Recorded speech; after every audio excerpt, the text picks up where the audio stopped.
అండి, హలో నమస్తే, అందరు ఎలా ఉన్నారు? నేను మీ వహీదా. వెల్కమ్ బ్యాక్ టు మన ఛానల్ చిన్నమ్మ చేతి వంటలు.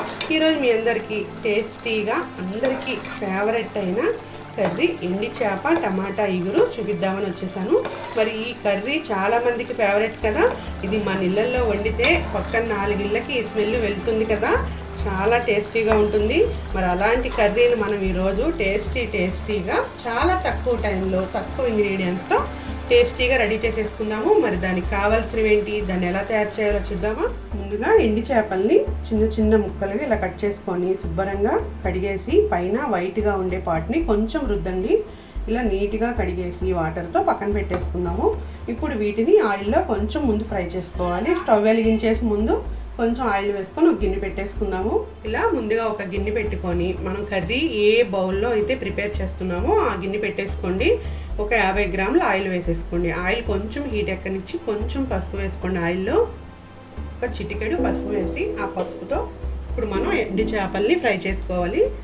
ఎండి చేపల్ని ముందుగానే కడిగి చిన్న చిన్న ముక్కలు కట్ చేసి కడిగి పెట్టుకున్నాం కదా, ఇంక ఇప్పుడు డైరెక్ట్గా ఇలా ఆయిల్లో వేసేసుకోండి. కొంచెం మీడియంలో పెట్టేసి ఫ్రై చేసుకోండి. మరీ హై ఫ్లేమ్లో పెట్టకుండా కొంచెం మీడియంలో పెట్టారనుకోండి చక్కగా ఫ్రై అవుతుంది. అలాగే పసుపు వేయటం వల్ల చాలామందికి చేపలు వేపేటప్పుడు అడుగున అంటుకుపోతూ ఉంటాయి కదా. ఇలా మీరు పసుపు వేసి వేపటం వల్ల అడుగు అంటకుండా మనకి చక్కగా ముక్కగా ఫ్రై అవుతుంది, చిదురవ్వదు. ఇలా మీడియంలో పెట్టేసి ఒక 2 నిమిషాలు కొంచెం కలర్ షేడ్ అయ్యేంత వరకు ఫ్రై చేసుకుందాము. 2 నిమిషాల తర్వాత చూసారు కదా, ఈ బ్రౌన్ కలర్లో మరీ మార్చుకోకుండా ఇలా కొంచెం కలర్ షేడ్ అయితే తీసేయండి, సరిపోతుంది. ఇప్పుడు వీటిని ఒక బౌల్లో తీసేసుకున్నాము.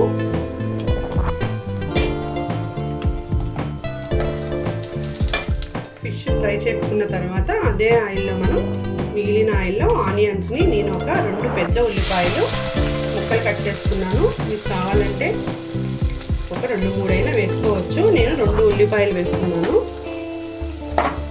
ఈ ఉల్లిపాయలు కూడా ఈ ఆయిల్లో కొంచెం ఫ్రై అవనిద్దాము. ఉల్లిపాయ కొంచెం మగ్గింది కదా, మరీ ఎక్కువ ఫ్రై అవ్వాల్సిన అవసరం లేదు. కొంచెం మగ్గిన తర్వాత పచ్చిమిర్చి ఒక 4 పచ్చిమిర్చిని ఇలా ముక్కలు కట్ చేసుకొని వీటిని కూడా వేసేసుకోండి. పచ్చిమిర్చి కొంచెం ఎక్కువ వేసుకుంటే ఎండి చేపల పులుసు టేస్ట్గా ఉంటుంది.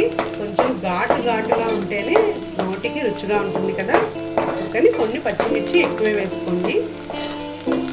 ఇవి కూడా కొంచెం ఫ్రై అవనిద్దాము. పచ్చిమిర్చి కూడా ఫ్రై అయిపోయింది. ఇప్పుడు ఇందులో టమాటా యాడ్ చేసుకున్నాము. నేను ఒక 1/2 కిలో టమాటాలు తీసుకున్నాను. 1/2 కిలో టమాటాలని చిన్న చిన్న ముక్కలు కట్ చేసుకొని ఇందులో వేసేసుకోండి. టమాటా యాడ్ చేసేసుకోండి. ఉప్పు కూడా వేసేసుకోండి, రుచికి సరిపడా వేసుకోండి. నేను చిన్న టేబుల్ స్పూన్తో 2 స్పూన్ల ఉప్పు వేస్తున్నాను. ఆల్రెడీ మనం పసుపు ఆయిల్లో వేసాం కదా, సరిపోతుంది. ఇప్పుడు ఈ మొత్తాన్ని ఒకసారి కలుపుకొని టమాటాలో నీరు బయటకు వచ్చి మొత్తం మగ్గే వరకు మూత పెట్టి మగ్గించేసుకుందాము. టమాటా వేసాం కదా, 2 నిమిషాల తర్వాత చూద్దాము. సరే, వాటర్ అంతా బయటికి వచ్చి టమాటా మగ్గుతుంది. ఇది ఇలా మగ్గుతూ ఉంటుంది. ఈలోపు మనం చింతపండు నానబెట్టుకొని దానిలోని పులుసు తీసుకుందాము. ఇప్పుడు చింతపండు చూద్దాము. నేను 2 రెబ్బల చింతపండుని వాటర్లో నానబెట్టి పక్కన పెట్టుకున్నా. మరీ ఎక్కువ అవసరం లేదు, మనం టమాటా ఎక్కువ వేసాం కదా. కానీ టమాటా వేసిన కొంచెమన్నా చింతపండు పులుసు వేయాలి, అప్పుడే కర్రీ టేస్టీగా ఉంటుంది. ఒకసారి చూద్దాం మూత తీసి. చూసారా, ఆయిల్ పైకి వచ్చిందంటే టమాటా మగ్గిపోయింది, వాటర్ అంతా ఇంకిపోయింది కదా.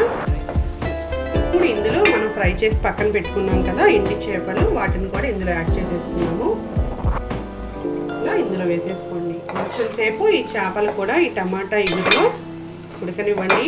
ఆ స్మెల్ అంతా చక్కగా కర్రీకి పట్టి మంచి స్మెల్తో మనకి కర్రీ రెడీ అయిపోతుంది.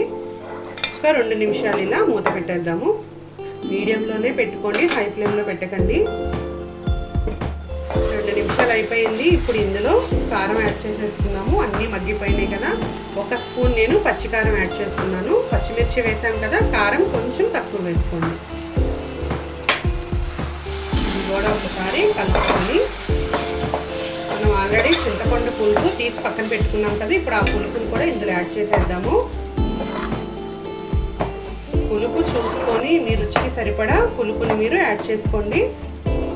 నేను నానబెట్టుకున్న చింతపండు కరెక్ట్గా సరిపోతుంది. ఇప్పుడు ఈ పులుసును కూడా ఇందులో యాడ్ చేసేద్దాము. అలాగే ఒక 1/2 గ్లాస్ వాటర్ కూడా యాడ్ చేసేసుకొని హై ఫ్లేమ్లో పెట్టేసి ఒక్క 2 నిమిషాలు దీన్ని దగ్గరికి వచ్చే వరకు మగ్గించేసుకుందాము. మూత పెట్టేసి వాటర్ వేసాం కదా, చూద్దాము కర్రీ ఎంతవరకు వచ్చిందో. మనకి దగ్గర పడిపోయింది, చక్కగా వాటర్ అంతా ఇంకిపోయి ఆయిల్ పైకి వచ్చిందంటే అయిపోయింది కదా. మీకు ఇగురుగా కావాలి అనుకుంటే ఇంకొంచెం ఎగరబెట్టుకోండి, లేదు ఇలా పులుసు కావాలి అనుకుంటే ఇలా ఉంచుకోండి. ఎలా తిన్నా కూడా ఎండి చేపల పులుసు అయినా ఎండి చేపల ఎగురైనా దాని టేస్ట్ దాందే. ఇప్పుడు దీంట్లో కొంచెం కొత్తిమీర యాడ్ చేసేసుకుందాము. ఇంకా గుప్పెడు కొత్తిమీర వేసేసుకోండి. చూసారు కదా, టేస్టీగా మనకి ఎండి చేప టమాటా ఎగురు రెడీ అయిపోయింది. ఇప్పుడు దీన్ని బౌల్లోకి తీసేసుకుందాము స్టవ్ ఆఫ్ చేసేసి.